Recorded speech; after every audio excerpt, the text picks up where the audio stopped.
बेटा next question है 6th question जो मैच करने वाला क्वेश्चन है मिनरल एंड न्यूट्रिशन वाले चैप्टर से है। Match the following elements essential element and their function in the plant. बेटा इस टाइप के क्वेश्चन सबसे इजी होते हैं करने, क्योंकि चार में से अगर आपको दो भी बताए तो आंसर निकल जाते हैं। ठीक है, देखिए जो आयरन है, आयरन फॉर्मेशन किस में यूज होगी? क्लोरोफिल पिगमेंट फॉर्मेशन में यूज होती है। जो सेंट्रल मेटल आयन है that is the magnesium, but इसकी इंटरमीडिएट में आयरन यूज होता है। ठीक है, जिंक है, zinc is used to make the oxygen. ठीक है, indole acetic acid that is the oxygen hormone का use. Boron, boric acid that is used for the in vitro pollen grain germination. and the last one is the manganese. Note the manganese, that is the manganese that is used in the photolysis of the water, light action में काम है। ठीक है, तो बेटा matching हो गई, तो जो आंसर होगा that will be the first one. 6 का जो आंसर होगा that will be the first option, इसका आंसर होगा इन कोड नंबर F1। ठीक है बेटा, question number 7 in gel electrophoresis separated DNA fragments can be visualised with the help of. जब हम जेल इलेक्ट्रोफोरेसिस करवाते हैं उन सेगमेंट को सेपरेट आउट करने के लिए, तो हमें उनको अपीयर करना कि वो फ्रेगमेंट है कहां पे। तो बेटा उनके लिए हमें कौन से डाई यूज करनी पड़ती है? ETBR, Ethereum bromide, which is carcinogenic in nature. होती कैसे? ये पर्पल या फिर ब्लू कलर की होती है, लेकिन जैसे इसके ऊपर यूवी लाइट गिरती है तो ये ऑरेंज कलर की अपीयर करती है। तो जहां पर भी ऑरेंज कलर अपीयर होगा जेल के अंदर, वहीं पर क्या होगा? हमारा डीएनए। तो बेटा ये दोनों नाम देखो, इथेरियम ब्रोमाइड दिखाई दे रहा है और किसके अंदर दिखाई दे रहा है? यूवी रेडिएशन के अंदर। तो इसका जो आंसर होगा बेटा that is the fourth one, यानी कि डी आंसर है 7th क्वेश्चन का fourth. Now next question is the 8th question. Name the enzyme that facilitate the opening of DNA helix during transcription. तो DNA हेलिक्स को open करना है और वो भी किसकी बात चल रही है? ट्रांसक्रिप्शन की। ध्यान देना, ट्रांसक्रिप्शन की बात हो रही है, डीएनए से आरएनए बनाना है। तो देखो इनमें से कौन सा एंजाइम है जो आरएनए के ऊपर काम करेगा? तो that is the second one, that is the RNA polymerase, जो प्रमोटर साइट पर बाइंड करेगा और वहां पर उसको ओपन करवा के फिर ट्रांसक्रिप्शन करवाएगा। तो answer with the second one. In case of the 12th question पूछा गया कि floridean starch has structure similar to.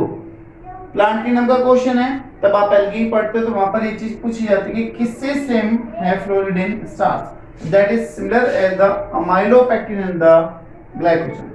तो बेटा इसका आएगा आपका फोर्थ वन, 12 का आएगा फोर्थ, 8 का है सेकंड।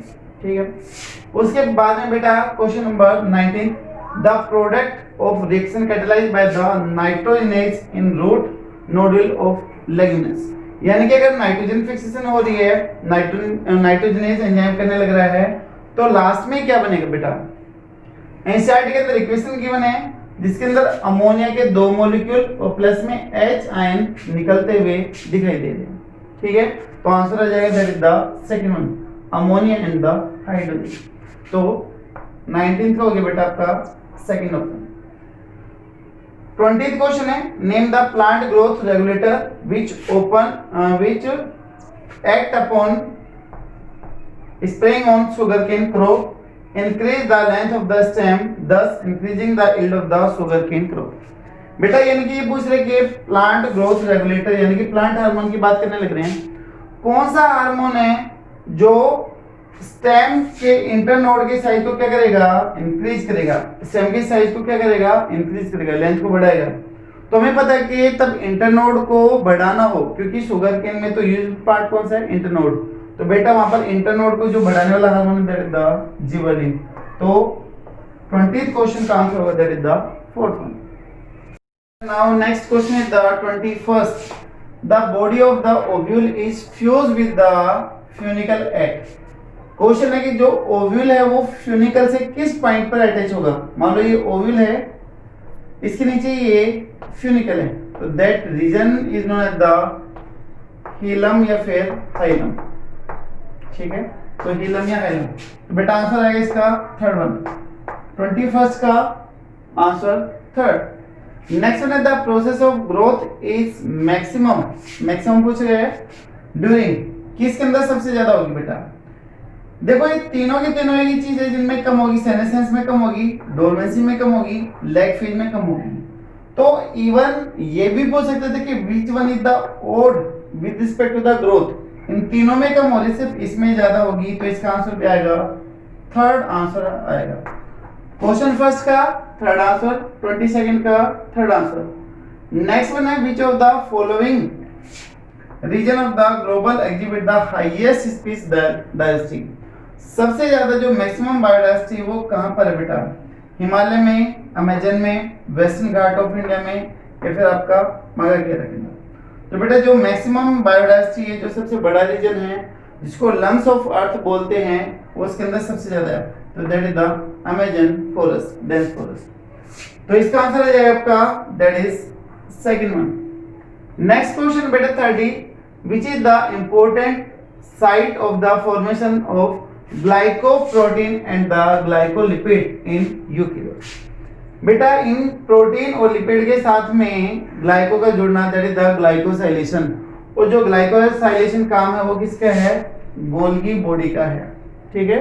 तो ग्लाइकोसाइलेशन कहां पर होगी? गोल्गी बॉडी में। तो इसका आंसर आ जाएगा 30 का, दैट इज फर्स्ट आंसर, 30 का आंसर फर्स्ट। 33 क्वेश्चन है 33rd, सेल डिवीजन से डिजोनेशन ऑफ द साइनेप्टोनिमल कॉम्प्लेक्स अकर, यानी कि जो साइनेप्टोनिमल कॉम्प्लेक्स बना था साइनेप्सिस के दौरान, वो कब डिजोन होना स्टार्ट होगा? तो that take place in the diplotene stage. तो इसका आंसर आएगा बेटा फर्स्ट वन। लास्ट वन है how many true breeding plant varieties, varieties की बात हो रही है बेटा। Did Mendel select as pair which were similar except in one character with the contrasting trait? बेटा कैरेक्टर कितने थे? 7, और वेराइटीज कितनी थी इसकी? जस्ट डबल, तो कितनी आ गई थी? 14। बेटा आंसर आएगा आपका 14, तो आंसर 1, ठीक है। 31, 31, 33 का फर्स्ट और 34 का भी फर्स्ट। Number 36 from the cell division से मैचिंग बेस्ड क्वेश्चन। बेटा मैंने पहले भी कहा था कि इस टाइप के क्वेश्चन सबसे मेन है। इसमें आपसे मिला लेते पैकेटिंग को, जिसको हम क्रॉसिंग ओवर या फेज, रिकॉम्बिनेशन फेज बोलते हैं, ठीक है। मैंने यहाँ पे ऑलरेडी मैच करके रखा हुआ है। तो जायोटिन फॉर्मेशन होती है साइनेप्सिस में, पैकेटिंग को क्रॉसिंग ओवर या फेज रिकॉम्बिनेशन फेज बोलते हैं। डिप्लोटिन के अंदर कैजमेटा फॉर्मेशन, और लास्ट में आता है आपका डायाकाइनेसिस, जो टर्मिनलाइजेशन है, जो मेटाफेज को कैरी आउट करेगा। तो इसमें आंसर आएगा आपका बेटा फोर्थ वन, तो 36 का answer number 4। Question number 37, which of the following statement about inclusion bodies is incorrect, कौन सी इनमें से गलत है? ठीक है, इंक्लूजन बॉडीज बेटा वो जो साइटोप्लाज्म में छोटे छोटे इनऑर्गेनिक और ऑर्गेनिक मॉलिक्यूल्स होते हैं, they live in the cytoplasm, सही है। Present reserve food material, fat और ग्लाइकोजन को स्टोर करती है। They not bounded to any membrane, बिल्कुल कोई भी मेम्ब्रेन नहीं होगी। लास्ट में they are involved in the injection of the food, गलत, ये तो मेम्ब्रेन का काम है। और हमें बेटा इनकरेक्ट ही बताना था, तो इनकरेक्ट के अंदर आंसर है आपका 4, तो आंसर नंबर 4 बेटा इसका 4। Our new questions are the 39 and the 40। बेटा 39 क्वेश्चन के अंदर स्टेटमेंट गिवन है, बताने की इसका करेक्ट ऑप्शन क्या है। स्टेटमेंट है the transverse section of A plant show following anatomical feature. पहली स्टेटमेंट है large number of scattered vascular bundle, बेटा बिखरे हुए वस्कुलर बंडल है, तो सीधी सी बात है कि मोनोकोट का हो, ठीक है। Surrounded by the bundle sheath. इसके बाद में लार्ज कंस्पीसीज पेरिकाइमेटस टिश्यू, ठीक है। Vascular tissue are the conjoint and the closed, phloem parenchyma are the absent. इस सभी को अगर आप यूज करते हो तो आंसर निकल के आता है that is the monocotyledon stem, ठीक है, क्योंकि इसके अंदर ही आपके स्कैटर्ड वस्कुलर बंडल होते हैं, क्लोज होते हैं, जिसकी वजह से वहां पर सेकेंडरी ग्रोथ नहीं होती है। तो बेटा 39 क्वेश्चन का जो आंसर आएगा दैट इज द थर्ड, ठीक है। 40 क्वेश्चन देखते हैं, which of the following statement is correct, सही स्टेटमेंट बताने आपको। Adenine pair with the thymine through the 3 hydrogen bond, गलत। Adenine does not pair with the thymine, भाई पेयर करते हैं यहाँ पे तो डज नॉट बोला गया है, गलत। Adenine pair with the thymine through 2 hydrogen bond, बिल्कुल सही, 2 ही बॉन्ड होते हैं। Adenine pair with the thymine through 1 hydrogen bond, गलत। आपने चार्गेफ रूल पढ़ा हुआ है, A make bond with the T and G make bond with the C. A और टी के बीच में बेटा 2 हाइड्रोजन बॉन्ड और जी और सी के बीच में 3 हाइड्रोजन बॉन्ड। तो एक सिंपल से स्टेटमेंट से क्वेश्चन बना रखा है, ए और टी के बीच में 2 हाइड्रोजन बॉन्ड है। तो बेटा आंसर कौन सा जाएगा, 4D का, that is the third one answer.